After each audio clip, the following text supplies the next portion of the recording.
जोपर्यंत मी हायकोर्टाचा निर्णय वाचत नाही तोपर्यंत मला ह्याच्याशी काही न्याय करता येणार नाही अशा पुस्तकाशी.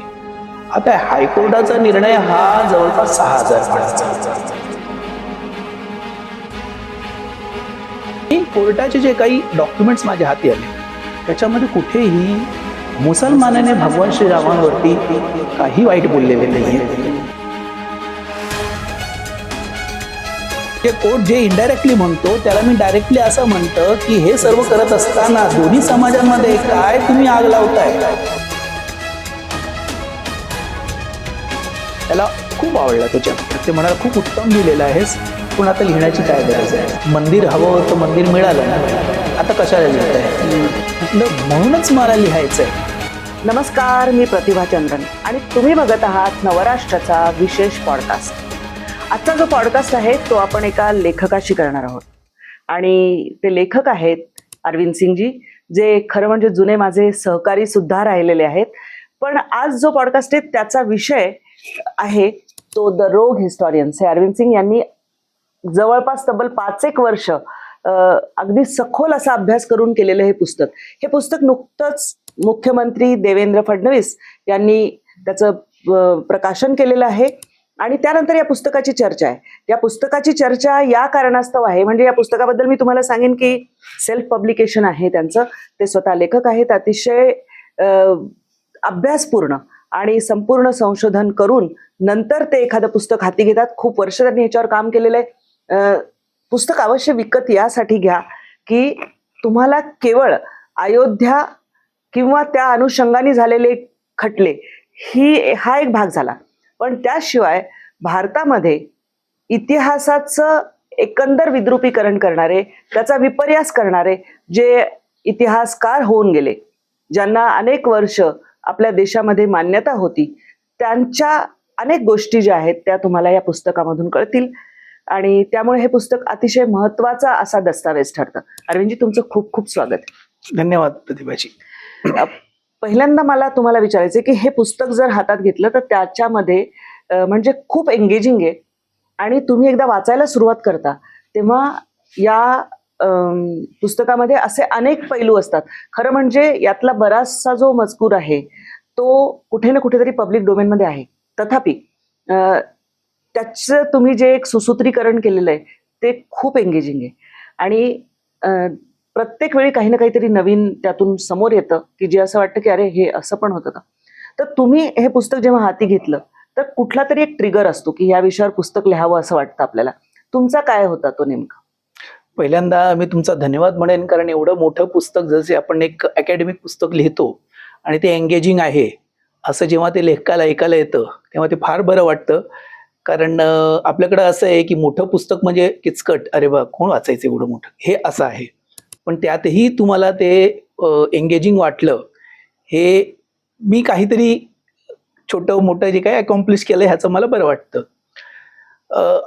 अयोध्या ह्या विषयावरती मला खूप अगोदरपासून लिहायचं होतं, पण पत्रकारितेत असल्यामुळे खूप म्हणजे वेळ नसायचा त्यावेळेला आणि वाचनही होत नव्हता.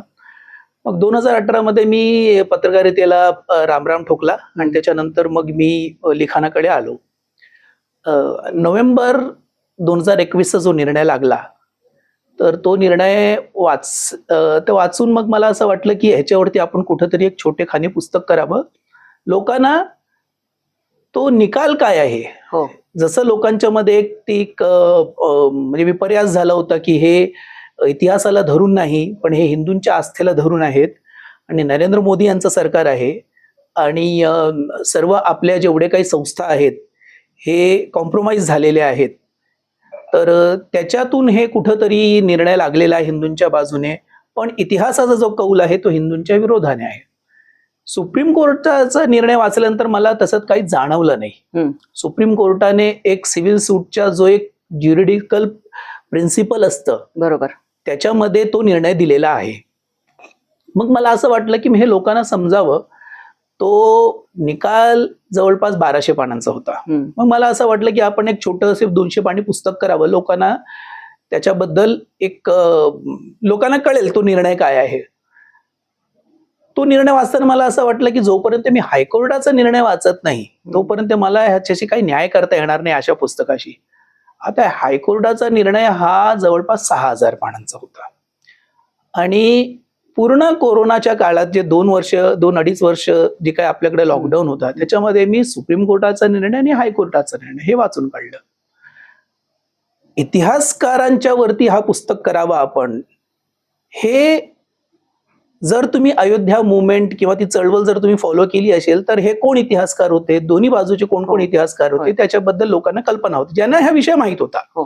सामान्य जनतेला हे बऱ्यापैकी माहित नव्हतं.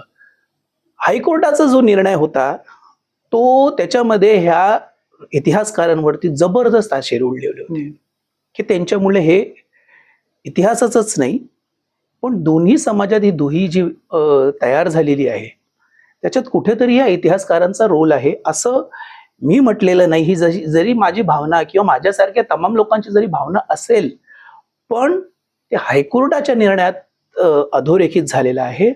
आणि सुप्रीम कोर्ट एवढंच म्हणतं की ह्या इतिहासकारांचे जे काही इतिहास त्यांनी त्यावरती लिखाण केले, हिस्टोरिओग्राफी जी काय होती, it was मिअर opinion devoid of facts. फक्त त्यांचे विचार होते, ओपिनियन होतं, त्याला काही ऐतिहासिक आधार नव्हता असं सुप्रीम कोर्ट सुद्धा म्हणतं.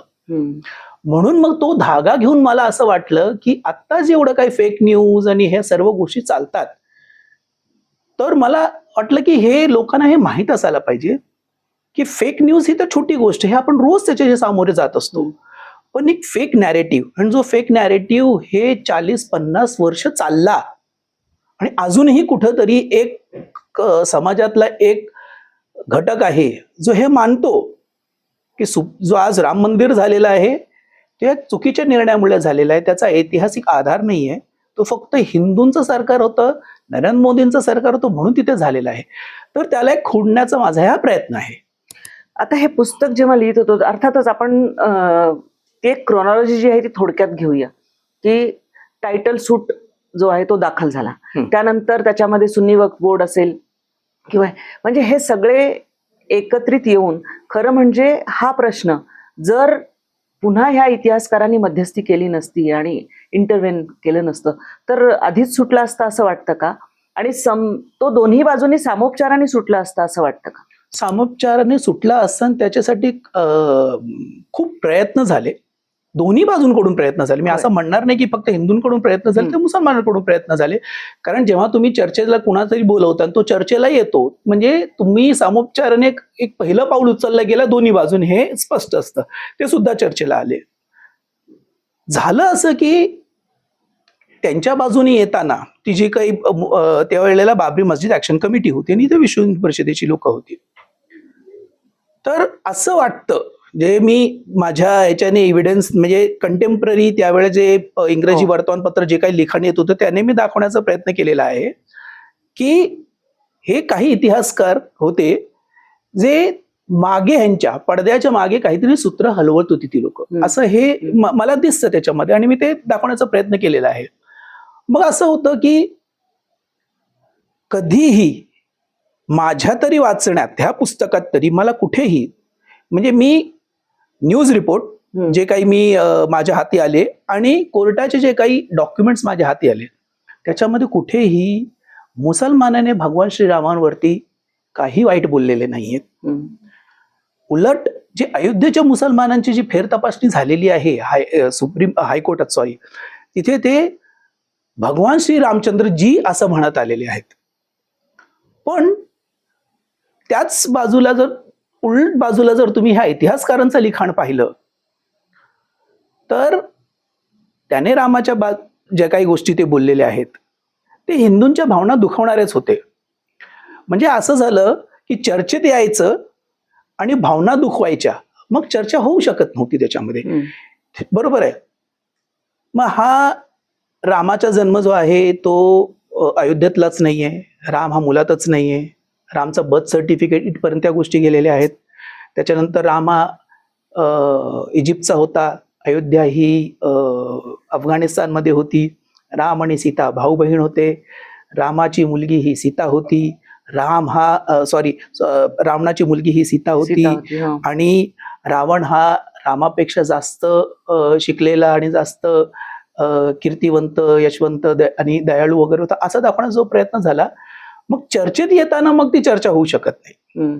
मग हिंदूंचं असं म्हणणं होतं, विश्व हिंदू परिषदेचं काय म्हणणं होतं, जेव्हा विश्व हिंदू परिषद म्हणायची की इस बात का फैसला कोर्ट नहीं कर सकता, तेव्हा त्यांचं काय म्हणायचं होतं की राम आहे की नव्हता हा कोर्टाचा विषय असतो. कोर्टाचा विषय असू शकत नाही. ठीक आहे, हा हिंदूंच्या आस्थेचा प्रश्न असेल. होय. तसंच मुसलमानांच्या आस्थेचा प्रश्न असू शकतं, काही गोष्टी त्यांच्या धर्मातल्या ज्या काही असतील किंवा म्हणजे जे ख्रिश्चन असतील त्यांच्या धर्मातल्या काही गोष्टी असतील जे सायंटिफिक टेम्परामेंट म्हणावा किंवा रॅशनलिझमच्या आधारे जे आज ते स्वीकार नसेल, पण धार्मिक भावना होत्या हिंदूंच्या. मग त्या गोष्टींना जेव्हा तुम्ही छेडायला लागला त्या बैठकीत, तर मग तोडगा निघणं हे कठीण होतं आणि हे त्याने वारंवार असंच केलेलं आहे. एका वेळेला मुसलमान जे काही हे होते, बाबरी मस्जिद ऍक्शन कमिटीची जी लोक होती ती चर्चेसाठी तयार होते.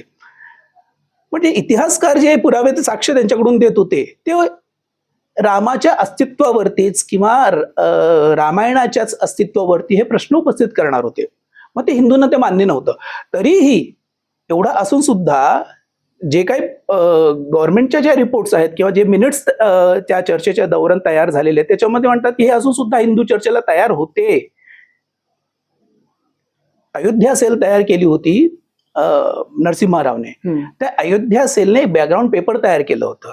त्याच्यामध्ये चंद्रशेखरच्या वेळेला जे काही चर्चा झाली होती त्याचे मिनिट्स त्यांनी तयार केले होते.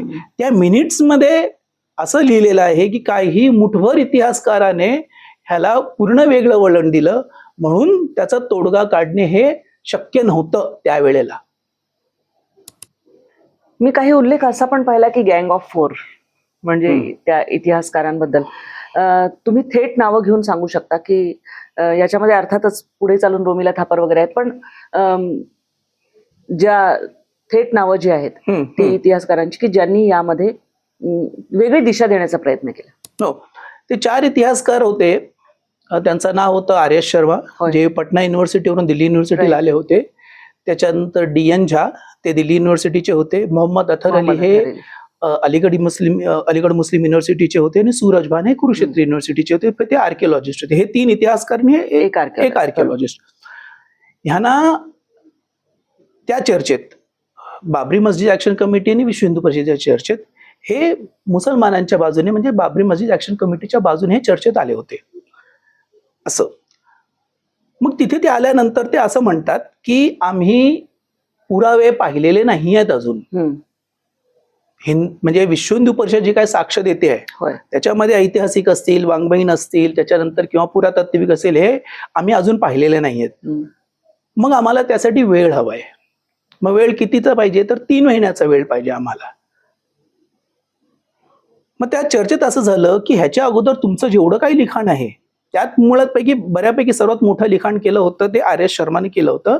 कम्युनलिझम अँड रामाज अयोध्या नावाचं त्यांचं एक पुस्तक होतं. तो त्याने काकाटिया युनिव्हर्सिटीच्या एका सेमिनारमध्ये ते प्रेझेंट केलं होतं. नंतर त्याची व्याप्ती वाढवली आणि एक पुस्तक त्याने काढलं. तर त्याच्यामध्ये मी माझ्या पुस्तकात ते दिलेले आहेत, ते म्हणजे त्यांचे ते संदर्भ देतो मी की इथे ते म्हणतायत आर्यश शर्मा की पुरावा नाहीये, इथे म्हणतात पुरावा नाहीये, इथे म्हणतात काही साक्ष नाहीये, इथे म्हणतात काही एव्हिडन्स नाहीये, पण त्या बैठकीत येऊन म्हणतात की आम्ही अजून काही साक्ष पाहिलेले नाहीयेत, पुरावे पाहिलेले नाहीयेत. मग माझा प्रश्न असा आहे, मग 1 वर्ष अगोदर तुम्ही जो तो सेमिनार मध्ये तुम्ही जो पेपर वाचला त्याच्यानंतर त्याचं 6 महिन्यात जे तुम्ही पुस्तक काढलं ते खरं होतं की हे खरं आहे? म्हणजे याचा अर्थ तुम्ही तिथे खोटं बोलत होता किंवा इथे खोटं बोलताय. बरोबर आहे. म्हणजे ट्रान्सपरन्सी नव्हती. मग चर्चेत येताना ट्रान्सपरन्सीच नव्हती. त्याशिवाय ह्या मुद्द्यावरती एक छोटंसं लिखाण एक सूरज भानने केलं होतं. ते आर्किओलॉजीवरती लिखाण केलं होतं. ते असं म्हणतात 1990 मध्ये त्यांचा एक छोटासा पेपर होता. त्याच्यामध्ये ते म्हणतात की जिथे आज मशीद उभी आहे तेव्हा मशीद होती, मशीदच्या खाली काहीच नाहीये, पण जर काही असेल तर ते असं पिलर्ड स्ट्रक्चर असेल, म्हणजे काहीतरी एक वास्तू आहे, ते खांब असलेली पिलर्ड स्ट्रक्चर आहे, असू शकते, असं ते 90 मध्ये म्हणाले. असं ते 1990 मध्ये म्हणाले. मशीद अजूनपर्यंत ती उभी होती. म्हणजे त्यांना कुठंतरी माहित होतं की त्याच्या खाली काहीतरी आहे. 1975 मध्ये तिथे पुरातत्विक हे झालं होतं, खनन झालं होतं. त्याच्यामध्ये काही पिलर बेसेस सापडले होते. बीबी लालने केलं होतं 75 मध्ये. त्यांना काहीतरी पिलर बेसेस सापडले होते तिथे.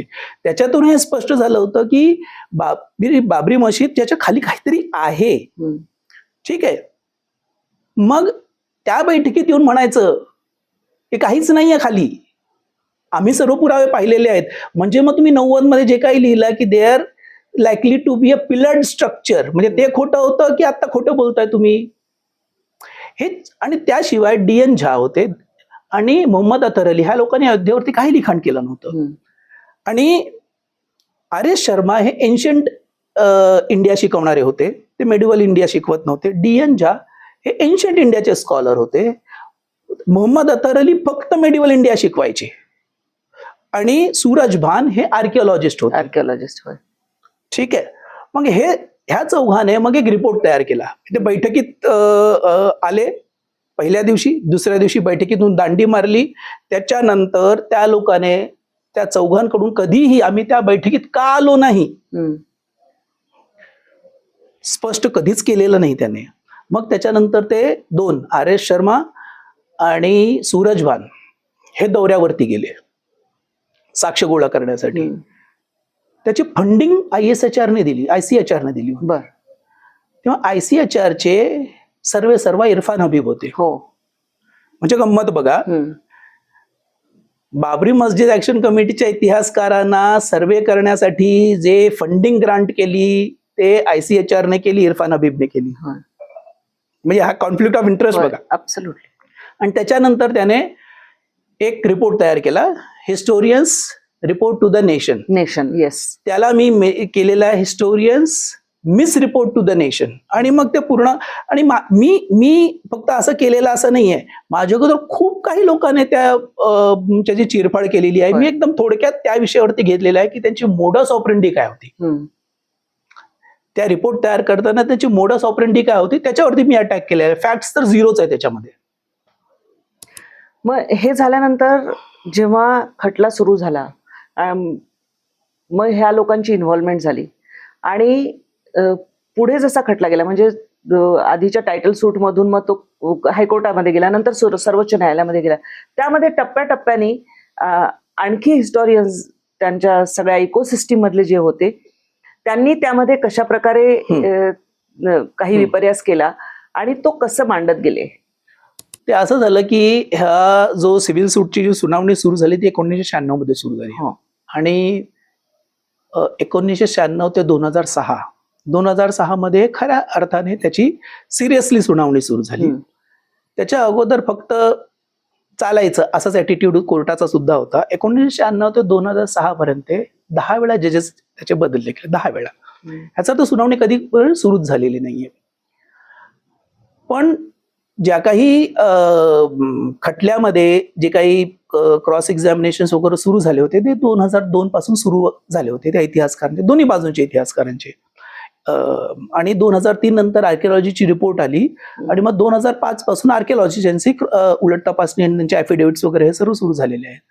ह्याच्यामध्ये जे इतिहासकार येतात ते असं सांगतात की आम्हाला म्हणजे एक सिस्टम होतं, त्या सिस्टम मधून आम्हाला ते इथं बोलवलं गेलं म्हणून आम्ही ते इथे आलेलो आहे साक्ष देण्यासाठी.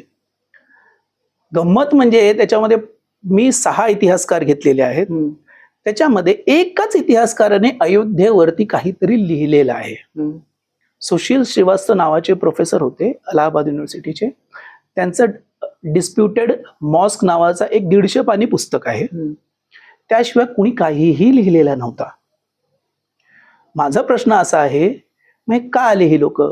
मग ते डॉक्टर मंडल असतील, रोमिला थापर असतील किंवा आणखी हे जे सगळेजण ह्याच्यामध्ये, इरफान हबीब स्वतः, हे कसे जोडले गेले पुढे?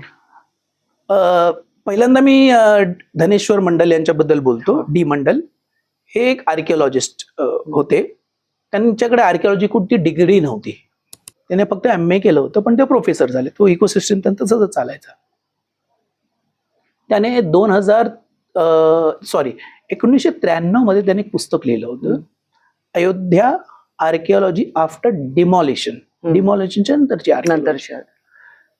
150-200 पाने पुस्तक आहे आणि त्याला एडिटोरियल प्रिफेस हे रोमिला थापरने लिहिलेलं आहे. आणि रोमिला थापर त्याच्यात हे म्हणतात की हा प्रोफेशनल आर्किओलॉजिस्ट आहे आणि ह्याने बीबी लालला रोमिला थापर फक्त मियर एक्सकॅव्हेटर म्हणतात, म्हणजे खड्डा करणारा.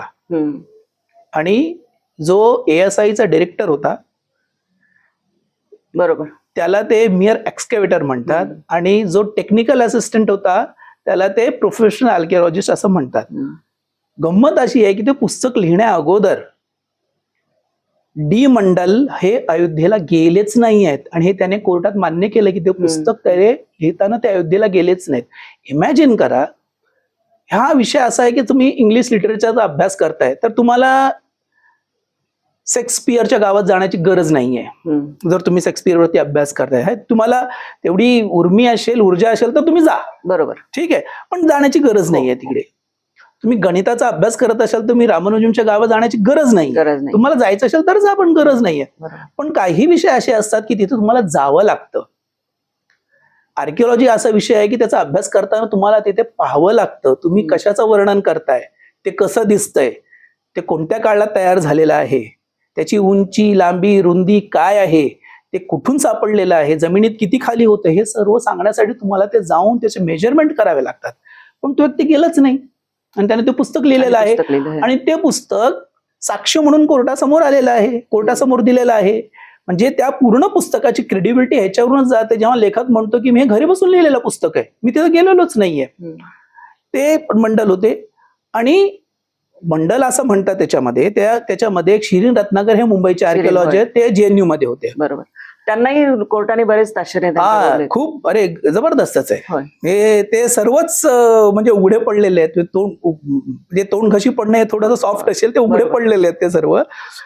तर ते असं म्हणतात की मंडल असं म्हणतात, माझं पुस्तक तयार झाल्यानंतर मग मी त्याच्याशी रोमिला थापरबरोबर यांच्याशी चर्चा केली आणि मग शिरीन रत्नाकरने त्याच्यासाठी त्या चॅप्टर, माझ्या त्या पहिल्या पुस्तकासाठी अयोध्या आर्किओलॉजी आफ्टर डिमॉलिशन, त्याच्यासाठी त्याने एक चॅप्टर लिहिला. आता हा इकोसिस्टीम बघा की मंडल पुस्तक लिहितात, त्याच्यासाठी ते पुस्तक छापणे योग्य आहे की नाही हे रोमिला थापर विचार करतात. पण त्या पुस्तकाला अजून क्रेडिबिलिटी जोडून देण्यासाठी एक सिनियर आर्किओलॉजिस्टला स्वतःच्या डिपार्टमेंटमधून जोडतात. हे सर्व JNU, हे दोघं JNUचे आहेत आणि मंडल आहे तो अलाहाबाद युनिव्हर्सिटीचा आहे. आणि तसं त्याला क्रेडिबिलिटी त्याने देण्याचा प्रयत्न केला. पण एकदाही रोमिला थापरने विचार केला नाही की अरे मंडल बाबा, तू जाऊन आला होतास का तिथे, तू सर्व लिहितो, जाऊन नाही आलास ना, मग काय लिहितोयस या सर्व गोष्टी. असा तो इकोसिस्टीम काम करायचा आणि तो कोर्टात हे मान्य करतो. असं फक्त हे माझ्या मनातलं बोलत नाहीये. ते इकोसिस्टीम कशी काम करायची की मी ते मॅन्युस्क्रिप्ट रोमिला थापरकडे दिलं, त्याने ते पाहिलं, मग ते शिरीन रत्नाकर आल्या, त्याने एक चॅप्टर लिहिलं, मग तो पब्लिशर होता ओरिएंट लॉंगमॅन, त्याने ते छापलं. असं ते इकोसिस्टीम दिसतं त्याच्यामध्ये. मग यामध्ये एक अजून हे आहे की आपण टप्प्याटप्प्याने असं जाऊ की हायकोर्टामध्ये झालेली केस, त्याच्यामध्ये समोर आलेल्या गोष्टी आणि नंतर सर्वोच्च न्यायालयामध्ये समोर आलेल्या गोष्टी, यामध्ये कारण मी जे वाचलं या संदर्भातलं तर थोडा जिस्ट होता. तुम्ही खूप त्याचा संपूर्ण सखोल अभ्यास केलेला आहे, म्हणून कुठले ह्यांचे सगळी पुस्तकांमध्ये मांडलेली गृहीतकं असतील, कारण गृहीतकच म्हणायला पाहिजे, जेव्हा तुम्ही जाऊन काही करत नाही तेव्हा ते गृहीतकच. त्यानंतर पुन्हा एक नॅरेटिव्ह पसरवण्यासाठी तुम्ही त्याभोवती तयार केलेली एक सगळं वातावरण आणि मग पेपर्स मांडणे वगैरे, आणि न्यायालयाने थेटपणे त्यांच्या साक्षी पुराव्यानंतर दिलेले, त्यांच्यावर ओढलेले ताशेरे असतील किंवा दिलेली काही जी काही रिएक्शन्स असतील त्याच्यामध्ये हायकोर्टात आपलं एक लक्षात असायला पाहिजे, सुप्रीम कोर्टात हे सर्व अपील्स मध्ये गेले होते सर्व. म्हणजे हिंदूही फार काही खुश नव्हते निर्णयावरती, कारण असं झालं होतं की रामाचा जन्म इथे झाला होता, ह्याच जेव्हा एका ठिकाणी जिथे ते आता मेकशिफ्ट टेम्पल होती, तिथे जन्म झाला होता, तिची जागा हिंदूने देण्यात आली, पण बाजूची जागा ती मुसलमानांना देण्यात आली. म्हणजे काय तोडगा निघालाच नाही त्याचा अर्थ. म्हणजे हा प्रपोजल तर राईट फ्रॉम 1988 होताच त्याच वेळेला. तिन्ही पार्टीजना जागा, त्या दोघांना जागा दिली. निर्मोही आखाडाने हे कधीही डिक्री मागितली नव्हती, म्हणजे मला त्या जागेमध्ये मलाही एक थोडस थोडा भाग भाग असावा पाहिजे. हे त्याने मागितलंच नव्हतं, बरोबर. पण हायकोर्टाने दिलं. त्या निर्मोही अखाडाने फक्त डीईटीची म्हणजे रामलला विराजमानची सेवा करण्याचा अधिकार मागितला होता. शेबेतसिप ज्याला असं कायद्याच्या भाषेत म्हणतो, त्याने फक्त तेवढाच अधिकार मागितला होता, पण तरीही त्यांना ती जागा देण्यात आली. म्हणून ते सुप्रीम कोर्टाने काय केलं, सुप्रीम कोर्टाने पूर्ण निर्णय बदलला आणि ती जागा पूर्ण हिंदूंना देण्यात आली. आपण इतिहासावरती येऊ. पहिलं जो सुन्नी सेंट्रल वक्फ बोर्ड, जसं अगोदर विश्व हिंदू परिषद आणि बाबरी मस्जिद ऍक्शन कमिटी आणि कोर्टात रामलला विराजमान सूट नंबर 5 आणि सूट नंबर 4 म्हणजे सुन्नी सेंट्रल वक्फ बोर्ड यांचं होतं.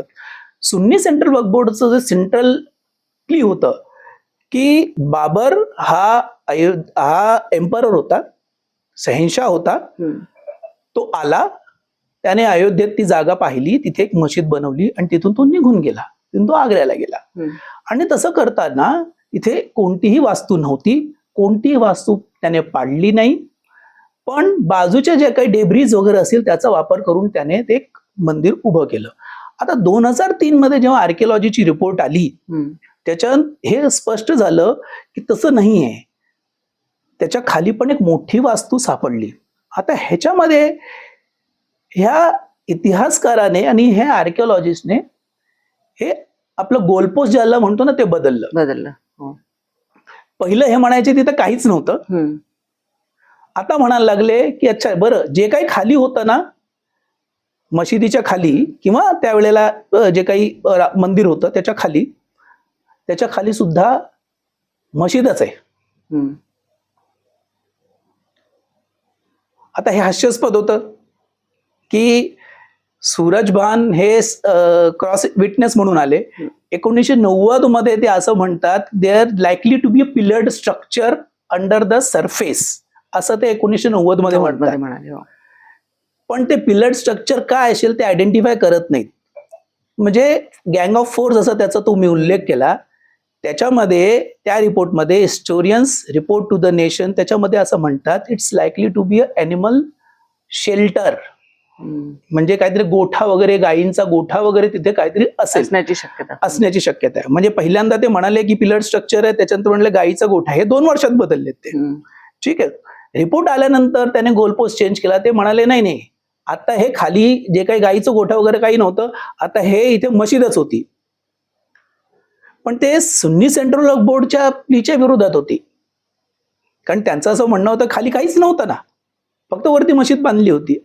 तर हे इतिहासकाराने आणि हे आर्किओलॉजिस्टची भूमिका घेतली, नाही खाली तर मशीद होती. मग कोर्टाने आणि हे रामलला विराजमानच्या वकिलाने विचारलं, बरं ठीक आहे, जर तुमची मशीद होती तर ती मशीद कुणी बांधली, केव्हा बांधली? जर 11व्या 12व्या 13व्या शतकात बांधली, मग 16व्या शतकात त्याला बाबरचं नाव कसं मिळालं? प्रश्नच होते आणि त्यांच्याकडे त्याचं काही उत्तर नव्हतं.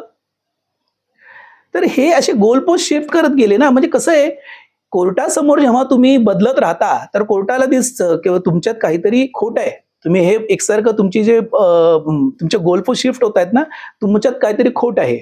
आणि कोर्ट हे क्लिअरली हे एकसारखं म्हणत राहतो की हे काही इतिहासकार आहेत ज्यांच्यामुळे झालेलं आहे. आपण थेट बघणार आहोत की पुस्तकामध्ये जी निरीक्षणं मांडलेली आहेत आणि ती अर्थातच या संदर्भात कोर्टाने जी निरीक्षणं नोंदवली ती आहेत, त्या सगळ्या निकालांचा अभ्यास अरविंदजींनी केलेला आहे. अरविंदजी, आर्किओलॉजिस्ट बद्दल कोर्ट असं म्हणतो, but we find it difficult to resist ourselves considering the sensitivity and the nature of the dispute and also the reckless and irresponsible kind of statements and the material got published by the person claiming to be expert witnesses, archaeologists and historians without making any proper investigation, research or the study of the subject. हे हायकोर्टाच्या judgement मधून आलेलं आहे. तुम्ही बरेचसे काही संदर्भ काढून ठेवलेत जे आमच्या ऑडियन्सला कळले पाहिजेत, तर ते तुम्ही आवर्जून वाचून दाखवावेत असं मी तुम्हाला सुचवेन. आता हा एक आहे, हे जस्टिस सुधीर अग्रवाल यांच्या निर्णयातून आलेला आहे आणि हे आर्किओलॉजिस्ट आणि हिस्टोरियन्स दोघांबद्दल म्हणतात. त्यांनी कसं पूर्ण सिस्टीमला अब्यूज करण्याचा प्रयत्न केला त्याच्यामध्ये ते म्हणतात, normally these people do not find a stage. These people म्हणजे हिस्टोरियन्स, ते फार मोठा रेफरन्स मी तेवढाच वाचतो. Normally these people do not find a stage where their statements can be scrutinized by other experts like a cross examination in a court of law. In legal terminology, we can say that these statements are normally ex parte and unilateral, but that does not give a license to such persons to make statements whatsoever without shouldering responsibility and accountability for their authenticity. One cannot say, though I have made a statement, I am not responsible for its authenticity, since it's not based on my study or research but what I have been learned from others. असं म्हणतं ते. आणि एक इतिहासकार आहे, म्हणजे मी लिहून मोकळं होणार पुढच्या हे, पण माझी जबाबदारी नाहीये. आणि कोर्ट पुढे हेच म्हणतो, होय. ज्याला म्हणजे कोर्ट जे इनडायरेक्टली म्हणतो त्याला मी डायरेक्टली असं म्हणतं की हे सर्व करत असताना दोन्ही समाजांमध्ये काय तुम्ही आग लावताय, विष तुम्ही जे काही पेरताय दोन्ही समाजामध्ये, तुमच्या हिस्टोरिओग्राफीने लक्षात ठेवा. तिसरं एक आहे, इंटरेस्टिंग आहे, सुविरा जयस्वाल नावाच्या इतिहासकार होत्या, ते ह्यांच्या शिष्या होत्या आर.एस. शर्मांच्या, आणि ते JNU मध्ये होत्या, ते शिकवत होते. आणि 90 मध्ये JNUच्या इतिहासकाराने एक पॉलिटिकल अब्युज ऑफ हिस्ट्री नावाचं एक पॅम्पलेट काढलं होतं. ते पण साक्ष एव्हिडन्स म्हणून सुन्नी सेंट्रल वक्फ बोर्डने मांडलं होतं कोर्टात. ते कोणी लिहिलं होतं, ते कसं तयार झालं, ह्याच्यावरती सुविरा जयस्वाल यांची फेर तपासणी झाली. आणि शेवटी ते काय बोलतात बघा, कोर्टासमोर काय म्हणतात. It is correct to say that I am giving a statement on oath regarding the Babri mosque without any probe and not on the basis of my knowledge, rather I am giving the statement on the basis of my opinion. Whatever knowledge I gained with respect to the disputed site was on the basis of newspaper reports or what the others told me. This is the same report which was prepared by Suraj Bhan and Dr. R.S. Sharma. म्हणजे मला काही जास्त माहित नाहीये, वर्तमानपत्र जे मी वाचलं आणि माझ्या सहकार्याने डिपार्टमेंटमध्ये मला जे काही सांगितलं त्या आधारे मी हे रिपोर्ट तयार केलेला आहे. आणि पुढे हेच इतिहासकार म्हणतात की मी जे काही लिहिलं ते माझं ओपिनियन आहे, त्याची जबाबदारी माझी नाहीये. बरोबर. खरं एक नाटक आहे अरविंदजी मराठीमध्ये, गोविंद बेळी नावाचे खूप चांगले नाटककार आहेत, आणि त्यांनी काटकोन त्रिकोण नावाचं एक नाटक पाहिलंय. आणि त्याच्यामध्ये एक वाक्य आहे गिरीश जोशी यांचं. ते वाक्य असं आहे की तुम्ही एकदा ठरवलं की निर्णय काय आहे किंवा काय बाजूनी तुमचा आहे, की त्या दिशेने तुम्ही पुरावे गोळा हो. म्हणजे ते वस्तुस्थितीला धरून असोत की नसोत. या इतिहासकारांनी हाच गुन्हा राष्ट्राच्या प्रती केलाय का? अयोध्या हा एक भाग झाला, परंतु या इतिहासकारांनी आपल्या एकंदरच इतिहासाचं जे लेखन आहे ते केलेलं, की जे आपल्या समाज जीवनामध्ये भारतीय शिक्षण पद्धतीमध्ये सगळीकडे आलेलं होतं. काय काय नुकसान झालं. लॉजिक मध्ये तुम्ही जे काटकोन त्रिकोणचं उदाहरण दिलं त्याला आजकाल सोशल मीडिया किंवा त्या भाषेत त्याला कन्फर्मेशन बायस म्हणतात. Absolutely confirmation bias, correct. तर तुम्ही एक तुमचा बायस तयार करायचं आणि ते तुमचा तो बायस हे कसं ऑथेंटिक आहे, प्रामाणिक आहे हे दाखवण्यासाठी तुम्ही साक्ष किंवा एव्हिडन्स किंवा त्या बाजूने तुम्ही कागदपत्र गोळा करत राहायच्या, तसे त्या करत राहायचं. म्हणजे जेव्हा ते तुम्ही प्रेझेंट करता एक तिसऱ्या व्यक्तीसमोर, तर त्याला असं वाटतं की हेच खरंय, असंच त्याने ते केलेलं आहे. तर त्यांचं पूर्ण हिस्टोरिओग्राफी कन्फर्मेशन बायसने भरलेलं आहे. राहिला प्रश्न जे मी नेहमीच विचारतो, 2 गोष्टी जे प्रकर्षाने मी ज्या कुणाशी बोलतो त्यांना मी असं सांगतो की हे आता माझ्याकडून हे तुमच्याकडे गेलं, जबाबदार पत्रकार म्हणून हा प्रश्न पुढे जायला पाहिजे हे तुमच्याकडून सुद्धा, की हे जे मोठे इतिहासकार होते ते रुमिला थापर असतील, R.S. शर्मा असतील, S. गोपाल असतील, बिपिन चंद्र असतील, अमिया कुमार बागची असतील, त्याच्यानंतर नीलाद्री भट्टाचार्य असतील, हे JNU मध्ये शिकवत होते, ही लोक का आली नाही कोर्टासमोर साक्ष द्यायला? ह्यांना कुणी कधी प्रश्न विचारणार नाही का तुम्ही हे छोटी मछलियां क्यों भेजी? मोठे लोक का आले नाहीत? ज्याने या युद्धावरती कधी काही लिहिलं नाहीये, ज्याने अर्थशास्त्रावरती PhD केलेली आहे, त्याला तुम्ही बाबरी मशिदीच्या सिव्हिल सूट मध्ये तुम्ही पाठवताय साक्ष द्यायला. आणि रोमिला थापर ज्याने आर्किओलॉजीवरती लिखाण केलेलं आहे, त्याने रामायणवरती लिखाण केलेलं आहे, त्याने अयोध्येवरती लिखाण केलेलं आहे, ते का आल्या नाहीत? आर.एस. शर्मा ज्याने सर्वात ह्या विषयात जो सर्वात मोठं जो विपर्यास केला, तर त्यांच्या एका पुस्तकाने Ram and communal Ram Ram and communal history of Ayodhya हा जो पुस्तक होता, तुम्ही तो पुस्तक लिहिला ना, मग का आला नाही तुम्ही? तो पुस्तक तुमचा एव्हिडन्स मध्ये आला होता ना, मग तुम्हाला यायला पाहिजे होतं त्या द्यायला. मग हे इतिहासकार का आले नाहीत? आणि त्याहून पेक्षा मोठा माझा प्रश्न असा आहे की 500 वर्ष हिंदू लढले, स्ट्रगल केलं, कुर्बानी दिली, बळी गेले लोकांच्या, पण शेवटी त्याचं चीज झालं. आज राम मंदिर आहे. मुसलमानांना काय मिळालं? तुम्हाला काय मिळालं? काहीच मिळालं नाही. हिंदूंशी कन्फ्रंटेशन तुम्ही केलं आणि तुम्हाला काहीच मिळालं नाही. मग तुमच्या हाती काही नाही लागलं तर तुम्ही तुमच्या नेत्यांना प्रश्न विचारणार?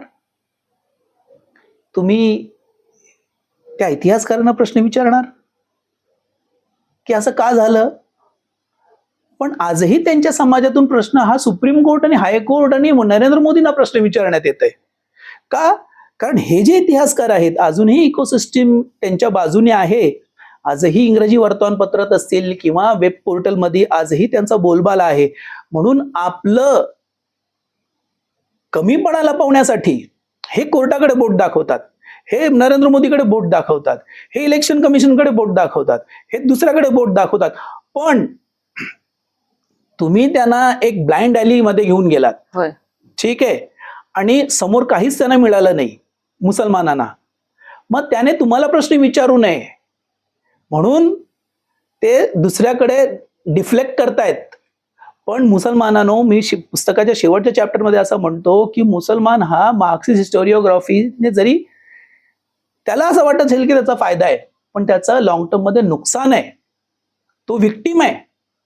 त्याच्या खांद्यावरती हे हिस्टोरियन्स बंदूक ठेवून हे चालवतायत हिंदूंच्या दिशेने किंवा जे काही असेल. त्यांचं Marxist historiography it's a political tool, अजून काहीच नाहीये. आणि तेच पूर्ण ह्या पुस्तक दाखवण्याचा माझा प्रयत्न आहे. हे पुस्तक लिहित असताना तुम्ही कुठल्या कुठल्या लोकांशी बोललात? म्हणजे एक कागदपत्र, त्यांचं वाचन, त्यातून एक काहीतरी निचोड काढणं हा एक भाग झाला. याशिवाय आपण त्या घटनेशी संबंधित बऱ्याच लोकांशी भेटतो, त्यांच्याकडनं माहिती, इंटरव्ह्यूज त्यांचे, असं तर तुमची ही प्रक्रिया कशी होती? किती वेळ लागला या पुस्तकावर, थेट पुस्तकावर बोलूया? पुस्तक लिहायला सुरू केलं मी ऍक्च्युअली ते 23 पासून सुरू केलं, कारण खूप वेळ लागला मला वाचन करायला. आणि कोरोनामध्ये फक्त जे काही पॉसिबल होतं तेवढं मी वाचलं. त्याच्यानंतर इतर काही कागदपत्र गोळा करायला बाहेर पडण्याची गरज होती. त्यासाठी दिल्ली, मुंबई, पुणे वगैरे हिंडलो मी. आणि बरेचसं काही पुस्तक वगैरे हे अयोध्येत हा माझा इंटरेस्ट असल्यामुळे माझ्याकडे होतेच सुद्धा. आणि माझे एक चांगले मित्र आहेत अशोक चौगुले, त्यांच्याकडे एक मोठी चांगली लायब्ररी आहे. आणि शेवटी उल्लेख केलाय. हा, मी त्यांचा उल्लेख केलेला आहे. ते माझे वडील स्थानी आहेत ते.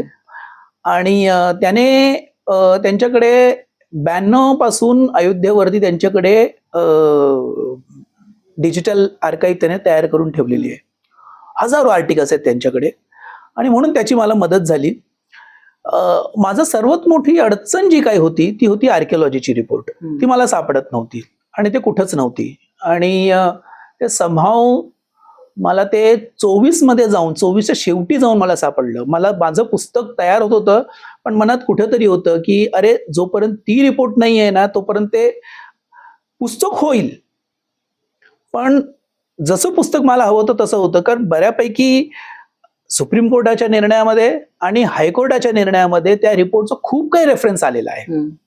पण मला ते रिपोर्ट ऍक्च्युअल हवं होतं. म्हणजे उद्या कुणी प्रायमरी सोर्स तुझ्याकडे नव्हता, तू सेकंडरी सोर्स वरून अभ्यास केलास असं कुणाला बोलता येऊ नये म्हणून मी ते प्रायमरी सोर्स केलं. ते खूप लागलं मला. पण शेवटी के.एन. दीक्षित नावाचे एक मोठे आर्किओलॉजिस्ट होते, डॉक्टर बीबी लाल यांचे सहकारी होते ते. आता 4-1 महिने झाले त्यांचं निधन झालं. त्याने मला दिलं ते. आणि त्याने ते मला म्हणाले की तू इथे आलास शोधत शोधत ही रिपोर्ट, म्हणून मी फोटोकॉपी काढतो आणि तुला फ्री देतो. त्याने ती रिपोर्ट दिली आणि बरीचशी चर्चा पण झाली त्यांच्याशी त्या विषयावरती. खूप मोठी मदत झाली माझी. Doctor B.R. मणी हे आर्किओलॉजिस्ट होते आणि ते स्वतः त्या हेड करत होते त्या एक्सकॅव्हेशनचे. आणि मी पुरातत्वचा विद्यार्थी नाहीये, आर्किओलॉजीचं मी स्टुडंट नाहीये. त्यामुळे असं झालं की मी जे वाचतोय माझं इंटरप्रिटेशन बरोबर आहे की नाही हे कुणाला तरी विचारायला पाहिजे मला. मग मी त्यांना तसं फोन करून त्रास देत होतो. अरे सर मैंने वो ऐसा पढ़ा है, मेरा इंटरप्रिटेशन ऐसा सही है की गलत आहे असं ते सांगायचे. आणि आवर्जून मग दिल्लीला जायचं, कारण खूप किती मी त्या काळामध्ये दिल्लीला जाऊन त्यांच्याशी बसून त्यांच्याशी बोलून हे काय आहे मला सांगा हे, आणि ते सांगत होते. बऱ्याचशा गोष्टी त्याने मला जे सांगितलं जे मी पुस्तकात घेता येत नव्हता, की कारण तो त्यांचा ओपिनियन होता. त्यांना असं वाटत होतं की हे जे काही बरेचसे आर्किओलॉजिस्ट होते हे पेड होते, यांना पैसे दिले होते येण्या जाण्यासाठी आणि तिथं अयोध्येत राहण्यासाठी.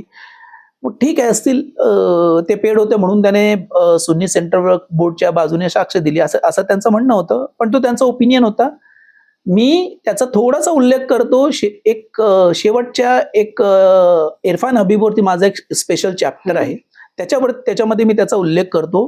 आणि डॉक्टर मणी ह्याने टाइम्स ऑफ इंडियाला दिलेल्या एका इंटरव्ह्यू मध्ये ते असं म्हणतात की ते पेड वगैरे होते असं त्यांना कळलं होतं, असं ते इंटरव्ह्यू मध्ये म्हणतात. त्याचं मी दुजोरा देण्यासाठी त्या इंटरव्ह्यूचा तिथे वापर करतो. ही एक मोजकी मंडळी आहे ज्याने मला मदत केलेली आहे पुस्तक लिहिण्यासाठी. आणि काही एक चॅप्टर मी जेव्हा आर्किओलॉजीचं पहिलं चॅप्टर लिहिलं होतं तर त्यावेळेला डॉक्टर मणी हे डिरेक्टर होते नॅशनल म्युझियमचे. तर त्यांना ते म्हणाले तेवढा वेळ नाहीये तेवढं मोठं चॅप्टर वाचायला. तर मी त्याच एक्सकॅव्हेशनशी निगडीत एका दुसऱ्या आर्किओलॉजिस्टला भेटलो आणि त्याला तो चॅप्टर दिला मी. त्याला खूप आवडला तो चॅप्टर. ते म्हणाला खूप उत्तम लिहिलेला आहेस, पण आता लिहिण्याची काय गरज आहे, मंदिर हवं तर मंदिर मिळालं ना, आता कशाला लिहित आहे. म्हटलं म्हणूनच मला लिहायचं आहे की हे जे विपर्यास आणि हे मुठभर इतिहासकाराने हे जे तेल घातलं त्या सगळ्या ह्याच्यामध्ये जे केलेलं आहे ना हे आपल्याला माहित असायला पाहिजे. आपल्या बाजूच्या म्हणजे आपल्या समाजात ती चर्चा व्हायला पाहिजे. मंदिर हा राम टेम्पल हा रेफरन्स आहे माझ्या पुस्तकात, केस स्टडी आहे. पुस्तकाचा जो नायक आहे तो मार्क्सिस्ट हिस्टोरिओग्राफी आहे. बरोबर. हो. म्हणून जेव्हा ते म्हणाले की हे पुस्तक तुम्हाला तुम्ही का लिहिता हे पुस्तक, गड़े मुर्दे क्यों उखाड़ रहे हो अभी आप, मंदिर चाहिए था मंदिर मिल गया आप क्या करना है, त्या दिवशी माझा रिझॉल्व हा डबल झाला की नाही मी आता हे नक्कीच पूर्ण करणार. हो. तुम्ही इरफान हबीबवर एक चॅप्टर पूर्ण लिहिलाय असं म्हणाला, त्यामध्ये कारण तो वाचला नाही मी पूर्ण, I just gone through it.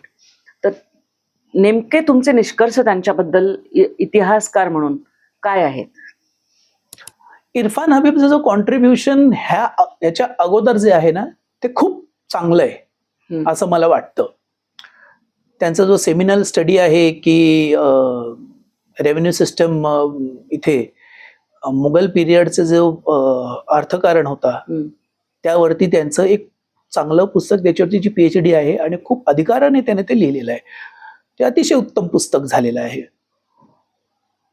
पण असं झालंय की शेवटी ते मार्क्सिस्टच, आणि मार्क्सिस्ट जसं त्यांच्याकडे असलेल्या सर्वच लिटरेचरचा वापर हे एका पॉलिटिकल टूल साठी करत असतात तसं त्याने ते केलेलं आहे, इरफान हबीबने केलेलं आहे.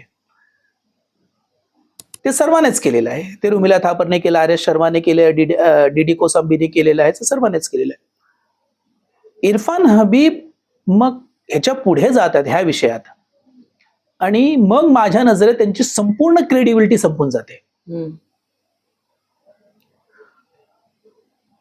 ते जेव्हा ती वास्तू सापडते जेव्हा खाली सापडलं तर ते स्ट्रक्चर सापडलं आणि हे म्हणायला लागले तिथे ते आमचंच मशीद होतं पहिल्यांदा, म्हणजे वरती पण मशीद होतं खाली पण मशीद होतं. ही थिअरी इरफान हबीबने मांडलेली आहे. आणि इरफान हबीब काय म्हणतात, ती का म्हणतात, ते थिअरी अशी का मांडतात की जो स्ट्रक्चर खाली सापडला एक जवळपास 60 मीटर मोठी एक भिंत सापडली 12व्या शतकातली, आणि त्याच्यामध्ये निश होतं. निश म्हणजे असं अर्धचंद्राकार होतं. आणि हे आज निश आहे ना हे ईदगाह जे असते, म्हणजे जिथे मशीद वगैरे नाहीये, पण नमाज आता करण्यासाठी तुम्हाला एका एक मैदानात दिलेली एक जागा, भिंत हो. तयार केली जाते आणि ते भिंतीमध्ये एक निश काढला जातो, जो किबला किबला दिवार असं म्हणतात. म्हणजे ते मक्काला मक्कालाच्या दिशेला तोंड करून ती नमाज आता केली जाते. तर ते म्हणाले की ती जी 60 मीटर भिंत आहे त्याच्यामध्ये जी निश आहे ना, ती किबला दिवार आहे. बर. ठीक आहे. आता इरफान हबीबने ते पाहिलं नव्हतं ना, ते स्वतः तर तुम्ही गेला नाहीत. इरफान हबीब हे आर्किओलॉजिस्ट नाहीच आहेत. मोठे मोठे आर्किओलॉजिस्ट, मी एका NC घोष नावाचे एक आर्किओलॉजिस्ट होते जे विश्वभारती युनिव्हर्सिटीचे डीन होते, ते असं म्हणतात, त्यांना मी कोट केलेलं आहे की इरफान हबीब तर कोणत्या आर्किओलॉजी साईटवरती गेलाच नाहीये, तर त्याला काय माहिती आर्किओलॉजीचं.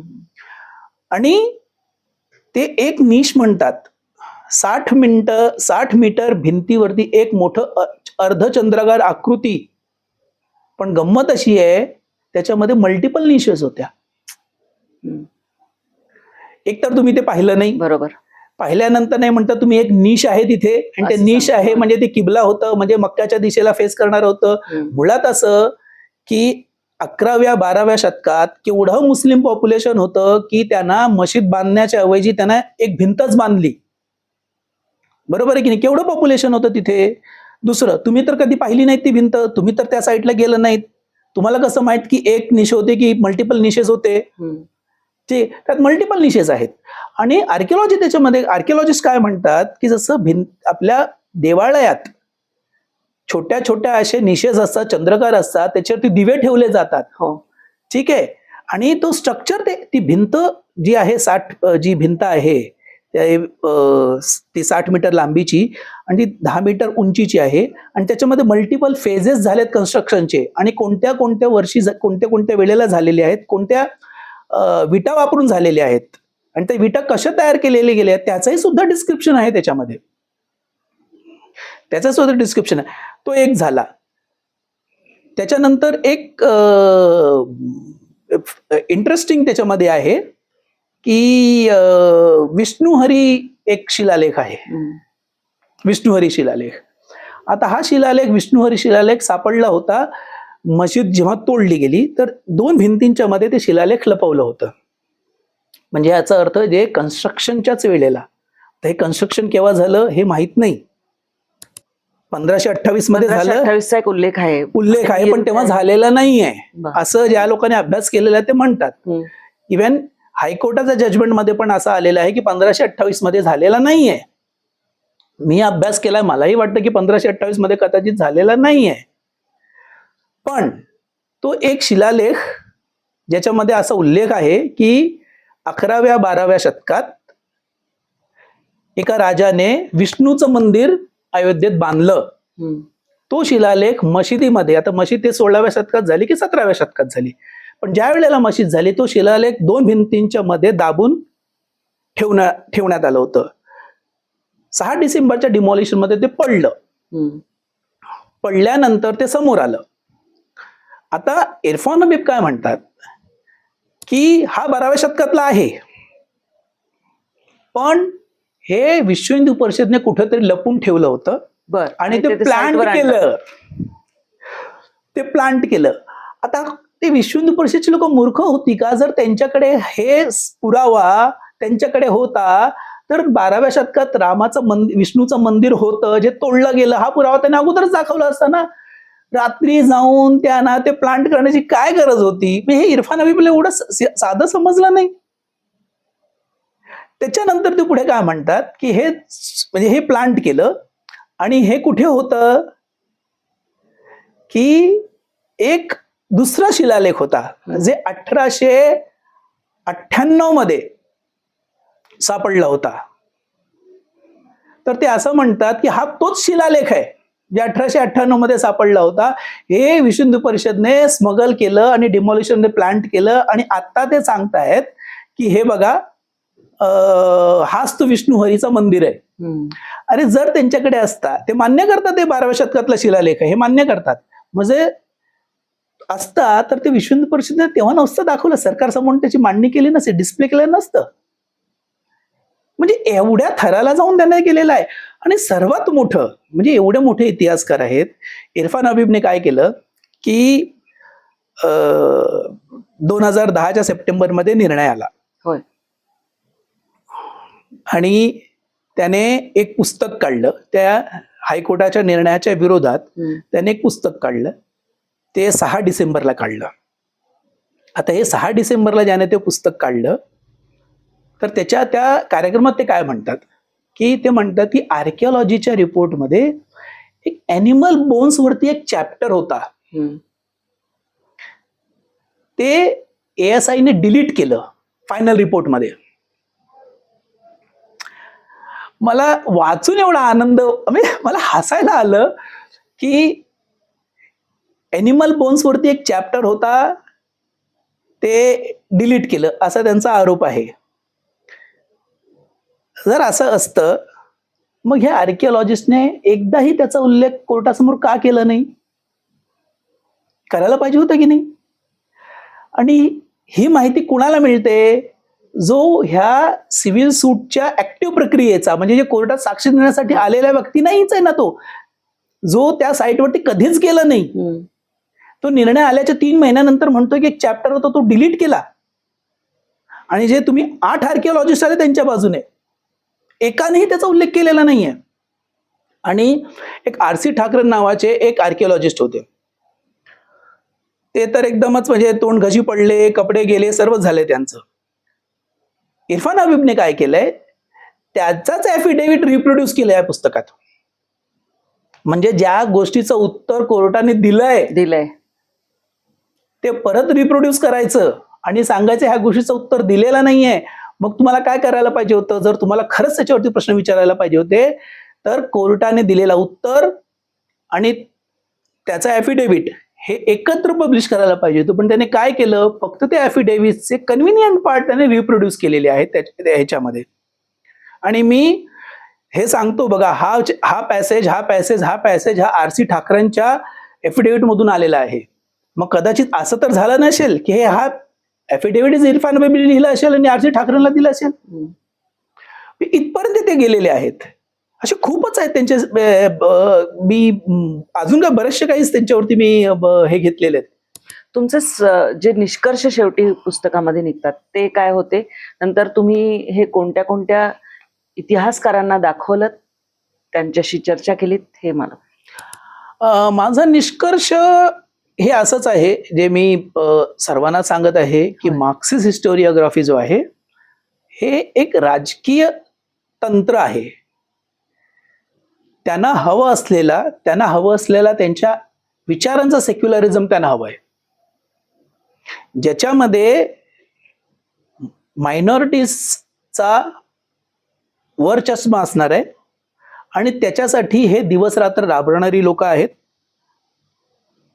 शेवटच्या चॅप्टरमध्ये मी पूर्ण मार्क्सिस्ट हिस्टोरिओग्राफीचं जेनेसिस सांगतो, कोणकोणती ती महत्वाची पुस्तकं, टप्पे त्यांच्या हे आलेले आहेत आणि त्यांचा अजेंडा ते लपवत नाहीत. ते 1963-64 मध्ये एस गोपाल आणि रोमिला थापरचा एक सेमिनार आहे. त्यांनी एक सेमिनार ऑर्गनाईज केलं होतं आणि ते पेपर्स त्यांनी एका ठिकाणी छापलेले आहेत, the problems of history writing in India. त्याच्या प्रिफेसमध्येच दोघं म्हणतात की अजेंडा काय आहे, तर new historical methodology and historical reinterpretation. दुसरं की डायनास्टी आणि पर्सनॅलिटीच्या भोवती असणारं जो इतिहास लेखन आहे त्याला त्याच्यापासून दूर घेऊन जायचं आणि त्या घटनांचा हिस्टॉरिकल रिइंटरप्रिटेशन करायचं. उदाहरणार्थ जे नंतर रोमिला थापरने आणि इतर इतिहासकारांनी दिलेलं आहे की सोमनाथचं मंदिर हे जे तोडलं गेलं, त्याचं काही समकालीन पुरावाच नाहीये. जो पुरावा तयार झाला ते 100-150 वर्षांनंतरचा पुरावा तयार झाला असं ते म्हणतात. रोमिला थापरने सोमनाथच्या पुस्तकात पण असं लिहिलेलं आहे. पण त्याची सुरुवात हे इरफान हबीबचे वडील मोहम्मद हबीब पासून सुरू होते. मोहम्मद हबीबचा 1927चं एक पुस्तक आहे,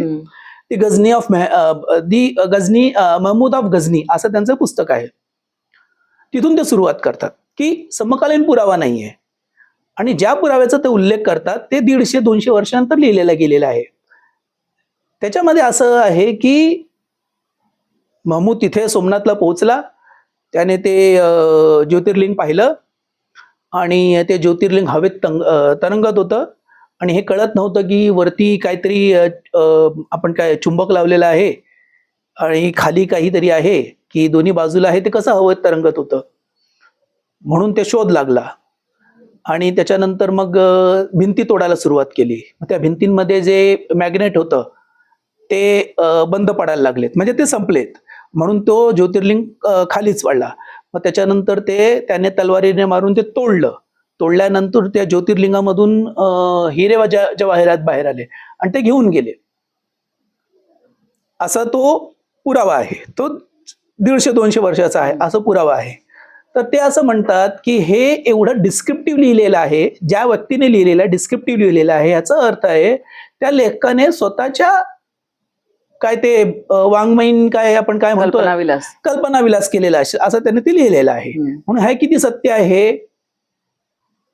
ह्याच्यावरती एक रॅशनल माणसाने विचार करायला पाहिजे असं ते म्हणतात. पण एकदम समकालीन पुरावा अल बेरुनीचं किताब अल हिंद, त्याच्यामध्ये एक्झॅक्टली असंच उल्लेख केलेला आहे आणि तो एकदम समकालीन आहे. अल बेरुनी पण महमूद बरोबर भारतात येतो आणि त्याच्या समोर हे घडत नाहीये. अल बेरुनी आहे हे 2-3 महिन्या अगोदर तो अफगाणिस्तानमध्ये परत जातो. पण जेव्हा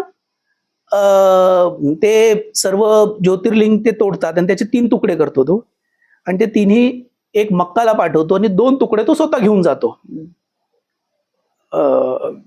महमूद घेऊन जातो आणि तिथे अल बेरुनी परत त्याला गझनीमध्ये असतो आणि तिथे तो पाहतो. हा समकालीन आहे. त्याच्यानंतर ते खलिफा मोहम्मद अल बिल्लाह नाव त्याचं आहे, कादिर अल बिल्लाह नाव आहे. तो खलिफा येतो तिथे आणि तो खलिफाला ते 3 भागात केलेले आहे ना ज्योतिर्लिंग, तर एक भाग त्याला देतो की हे तू बगदादला घेऊन जा. एक मक्केला पाठवतो आणि एक गझनीच्या मशिदीच्या पायऱ्यांशी तिथे तो पुरतो त्याला. हे अल बेरुनीने लिहिलेलं आहे. मग हे काय करतात बघा, ते 200 वर्षाचा जो पुरावा जो समकालीन नाही आहे त्याला समकालीन सांगून ते खोडून काढण्याचा प्रयत्न करतात, कारण ते कल्पनाविलास असेल. आणि जो समकालीन आहे त्याचा उल्लेखच करत नाहीत. ते असे खूप उदाहरणं आहेत त्याचा ते असं उल्लेख करत नाहीत आणि मग त्या सिलेक्टिव्ह ह्याच्यावरती ते इतिहास तयार करत जातात. शेवटी मी असं म्हणतो की समाजाने विचार करावं की अशा हिस्टोरियन्सचा आपल्या समाजाला काय लाभ झालाय का, समाजात काय तेढ निर्माण झालेला आहे का, ह्याचा विचार करावा.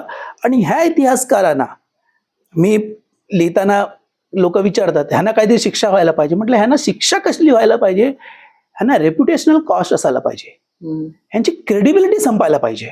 हे इतिहासकार निष्पक्ष आहेत, हा जो एक सूर लावला जातो ना तो संपायला पाहिजे. हे मार्क्सिस्ट आहेत आणि हे राजकीय अजेंडा चालवतात आपले इतिहासकारून, हेच असायला पाहिजे. तुमचा जो मला एक प्रश्न आहे की किती इतिहासकारांना तुम्ही भेटलात, फ्रँकली मी कुणालाच भेटलेलो नाहीये. मी 2-4 आर्किओलॉजिस्टना भेटलो, त्यांना दाखवलेलं आहे. हे पुस्तक मी इतिहासकार म्हणून लिहिलेलं नाहीये, बरोबर. हे पुस्तक मी पत्रकार म्हणून लिहिलेलं आहे.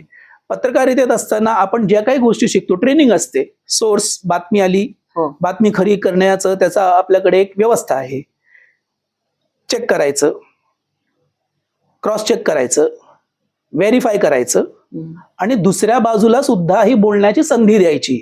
एक बातमी आली तर ही बातमी अशी आलेली आहे, कोणाच्या विरोधात आपण काहीतरी आरोप ऐकले, पण हे असे आरोप केलेत का, हे आपण पहिल्यांदा त्याची झाडाझडती करतोच. मग ज्याच्यावरती आरोप केलेला आहे ना त्याला बोलण्याची संधी देतो, तुझ्यावरती आरोप झालेला आहे, आम्ही अशी बातमी चालवणार आहोत, तुला काय सफाई द्यायची आहे का. म्हणजे बातमी जेव्हा लोकांसमोर जाईल तेव्हा बॅलन्स म्हणून जाईल. तर हे जे ट्रेनिंग एक आहे, हे जे आपल्या अंगी आलेले आहे पत्रकार म्हणून, तेच मी ते वापरलेलं आहे. प्रायमरी सोर्सेसमध्ये जायचं, त्यानंही वाचायचा, प्रायमरी सोर्स काय सांगतात ते सर्व बघायचं आणि त्याच्यातून माझा जो निष्कर्ष आहे ते म्हणजे माझं हा पुस्तक कोणापर्यंत घेऊन गेलात आणि काय काय त्याला हे मिळाली. कारण पुस्तकाची ही मेहनत म्हणजे मी तुम्हाला आवर्जून दाखवू इच्छिते की जसं अरविंदजींनी सुरुवातीला म्हणाले होते की छोटं एक पुस्तक लिहायचा त्यांचा मानस होता, पण मी जेव्हा हे वाचायला हाती घेतलं तेव्हा ते इतकं सखोल आहे की त्याच्यामध्ये अनेक गोष्टी तुम्हाला बघायला मिळतात आणि एक चॅप्टर वाचल्यानंतर पुढे वाचण्याची जी उत्कंठा आहे ती वाढत जाते. फक्त 700 रुपये किंमत ठेवलेली आहे या हार्ड बाउंड कॉपीची, स्वतः त्यांनी प्रकाशित केलेलं आहे. म्हणजे असे जे काही वेडे लोक असतात तर तसं ते आहे. तुमचा पुढे ह्याच्या वितरणाचा काय मानस आहे? तुमचा एक प्रश्न होता ते हो. त्याला मी उत्तर देतो की हे पुस्तक घेऊन मी जेव्हा लोकांकडे गेलो, डमी कॉपी केली मी, काय फार काही त्यावेळेला जे रिॲक्शन्स मला मिळत होते ना ते हेच होते की विषय तर संपलेला आहे. मी त्याचं उदाहरण, मी 1-2 बरोबर. उदाहरणं दिलेली आहेत असं. आणि मोठे मोठे इतिहासकारांनी मला असं म्हटलेलं आहे की मी तर लिहिलंय, तू कशाला लिहितोस, असं त्यांचं म्हणणं होतं. पण ज्या व्यक्तीने मला असं लिहिलेलं आहे की मी लिहिलेलं आहे, तू कशाला लिहितो, त्याचं शेवटचं पुस्तक अयोध्या 2017चं आहे, सुप्रीम कोर्टाच्या निर्णयानंतर लिहिलेला नाहीये. होय. मग मी म्हटलं अरे त्याच्यावरती तर काहीतरी व्हायला पाहिजे. मग ह्या पुस्तकाचं एक प्रकाशने मुख्यमंत्र्यांच्या हस्ते व्हायला पाहिजे असं मी त्यांना त्याची प्रार्थना करायला गेलो. आणि आपण मुख्यमंत्र्यांना 10 मिनिटाची वेळ मिळते, त्याच्यात आपण किती बोलायचं आणि काय सांगायचं आणि नेमकं आपल्या मनात असेल ते त्यांच्यापर्यंत पोहोचेल, बरोबर आहे, हे त्याची थोडीशी प्रॅक्टिसच करून गेलो होतो की इथून सुरू करेन इथे संपवेन असं करायला गेलो होतो. दुसऱ्या मिनिटाला मुख्यमंत्री म्हणाले मी ह्या पुस्तकाला येईन प्रकाशनाला, कारण हे जे तुम्ही सांगताय की मंदिर मिळाल्यानंतर आपल्या बाजूचा जो नॅरेटिव्ह आहे हे अजून मांडलेलं नाही आपण, आणि कुणीतरी मांडतंय ह्याचा मला आनंद आहे, मग येऊन तुमच्या पुस्तकाला. मग जेव्हा राज्याचा मुख्यमंत्री जो आजही अभिमानाने स्वतःला रामसेवक, कारसेवक आणि महाराज सेवक म्हणतो, जेव्हा तो तुम्हाला पावती देतो की हो तुमचं जे काम आहे ते एक त्याच दिशेला चाललेलं आहे ज्या दिशेला जाण्याची गरज आहे, म्हणजे प्रॉपर डिरेक्शन मध्ये आहे, जेव्हा त्यांना भेटून मी बाहेर आलो तेव्हा वाटलं की हा म्हणजे आपण खरंच जे आपल्याला इतिहासकार आणि आर्किओलॉजी सांगत होते की हे कशाला आता करण्याची काय गरज आहे, ठीक आहे, तेव्हा मला असं वाटलं की हे आपण काहीतरी एक चांगलं काहीतरी काम करत आहोत ह्या समाजासाठी असं मला वाटलं. 700 रुपये वगैरे तुम्ही म्हणालेलं आहे, हे मी ह्याच्यासाठी ठेवलेलं आहे की कॉस्ट जेवढी आहे पुस्तकाची, जेवढं खर्च झालं तेवढंच मी ठेवलेलं आहे, जास्त ठेवलेलं नाहीये. आणि माझं असं आहे की हे पुस्तक पोहोचायला पाहिजे लोकांकडे. मी खूप लोकांकडे गेलो, काही लोकांना कॉम्प्लिमेंटरी कॉपीज पण मी दिलेल्या आहेत आणि खूप चांगले रिॲक्शन्स येत आहेत लोकांकडून मला की हे तुम्ही उत्तम काम केलेलं आहे आणि हे करण्याची आहे. आणि त्याच्या पुढे मग ते डिस्ट्रीब्युशन वगैरे त्याच्यामध्ये मी काही लोकांशी टायअप वगैरे केलेलं आहे. राहिला एक प्रश्न जे तुमच्याकडून कदाचित येईल की नाही मला माहित नाही, पण मी सांगून टाकतो. माझा जो पुढचा विषय आहे तो मी नवभारत आणि नवभारत नवरासच्या पॉडकास्टवरती बसून मी लोकांना सांगतो की 1948 मध्ये जे गांधी हत्येनंतर जे झालं होतं महाराष्ट्रात, जी दंगल झाली होती, दंगल म्हणावं तर वन साइडेडच होतं, त्याच्यावरती मी आता काही लिहिण्याचा विचार करतोय आणि त्याच्यावरती मी पुरावे गोळा करतोय. जे सफरर्स होते, ज्यांच्यावरती अत्याचार वगैरे झाले, ते आता राहिलेले नाही आहेत ती लोक, पण काही लिटरेचर वगैरे मी मिळवण्याचा प्रयत्न करतोय, केस स्टडीज वगैरे असतील, जर कुणाकडे काही असेल, काही सांगण्यासारखं असेल आणि वाटतं ते माझ्या येणाऱ्या या पुस्तकात यावं, तर त्याने प्रतिभाजींना संपर्क करावा, ते मला सांगतील, मी तुमच्याकडे तुमच्यापर्यंत पोहोचेन. आणि हा पुस्तक जो आहे की दुसरं पुस्तक याचा मी आता उल्लेख केला, हे मला 27 मार्च पर्यंत हे मला पूर्ण करायचं आहे. तर पुढच्या पुस्तकाबद्दल त्यांनी आधीच इथे सांगितलेलं आहे आपल्याला, पुस्तक अवश्य वाचा. हे यासाठी वाचा की इतिहासाचं एकंदरच विपर्यास कसा होतो, किंवा इतिहासकार जेव्हा ज्यांना आपण वाचतो त्यांची नामवंत असतात, त्यांची नावं पुढे आलेली असतात, त्यांच्यावर विश्वास ठेवतो, पण त्यांच्या सुद्धा ज्या भूमिका आहेत त्या कुठे ना कुठेतरी तपासून पाहिल्या पाहिजेत. त्या दृष्टीने सुद्धा हे पुस्तक खूप महत्वाचं आहे. विषय केवळ अयोध्येपुरता असला म्हणजे ती केस स्टडी म्हणून जरी आपण घेतलेली असली तरी सुद्धा अनेक विषय यातून समोर येतात. तुमची मतं आम्हाला अवश्य कळवा आणि चॅनलला सबस्क्राईब करायला विसरू नका. तुर्तास मी अरविंदजींसह आपली रजा घेते. धन्यवाद. धन्यवाद. थँक्यू.